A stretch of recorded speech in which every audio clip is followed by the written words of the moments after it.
Hello friends, இன்றைக்கி நம்ம செய்ய போகிறது பொசு பொசுன்னு சூப்பரான கோதுமை அப்பம். Welcome back to our channel without boring சமையல். ஒரு பவுலில் 200 கிராம் கோதுமை மாவு எடுத்து வச்சுருக்கேன். அதுக்கு 200 கிராம் வெல்லம் எடுத்திருக்கேன். இப்போ அடுப்பில் ஒரு பேன் வச்சு அதில் அந்த வெல்லத்தை சேர்த்துக்கலாம். சேர்த்துட்டு 1/2 கப் தண்ணி சேர்த்து வெல்ல கரைசல் ரெடி பண்ணிக்கலாம். அதோட 4 ஏலக்காவை தட்டி சேர்த்து வச்சுருக்கேன், அதையும் சேர்த்துக்கலாம். பாருங்கள், இப்போ வெல்லம் நல்லா கரைஞ்சி வந்துருச்சு. ஸ்டவ்வை ஆஃப் பண்ணிவிட்டு வடிகட்டி சேர்த்துக்கணும். இதில் கொஞ்சமாக உப்பு சேர்த்துட்டு 1/4 ஸ்பூன் பேக்கிங் சோடா சேர்த்து மாவோட நல்லா கலந்து விட்டுக்கலாம்.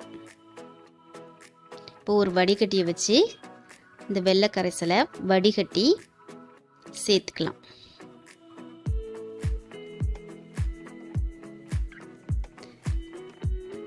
நல்ல கட்டி இல்லாமல் கரைச்சி எடுத்து வச்சுக்கணும். இந்த மாதிரி இருக்கணும். ஊற்றுனா அப்படி வெளுகிற ஸ்டேஜில் இந்த மாதிரி கரைச்சி ரெடி பண்ணி வச்சுக்கலாம். இந்த அப்பம் செய்கிறது ரொம்ப ஈஸி, சாப்பிட்றதுக்கு ரொம்பவே டேஸ்ட்டாக இருக்கும். ஒரு ஃப்ளாட்டான ஃப்ரை பேன் வச்சுட்டு எண்ணெயை சூடு பண்ணி இந்த மாதிரி அப்பங்களை ஊற்றிக்கலாம். நீங்கள் ஃபஸ்ட் டைம் செய்கிறதா இருந்தால் ஒரு அப்பமாக ஊற்றுங்க.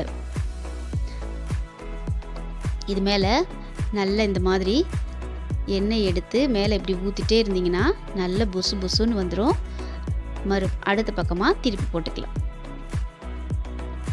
பாருங்கள் எவ்வளோ புசு புசுன்னு வருதுன்னு.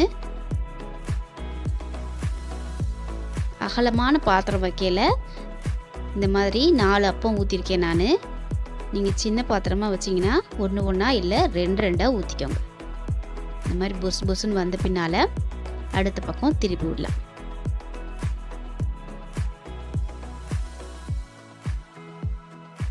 நல்ல கோல்டன் ப்ரௌன் ஆகிற வரைக்கும் பொரிச்சு எடுக்கணும். பாருங்கள் எவ்வளோ சூப்பராக ரெடி ஆயிடுச்சுன்னு.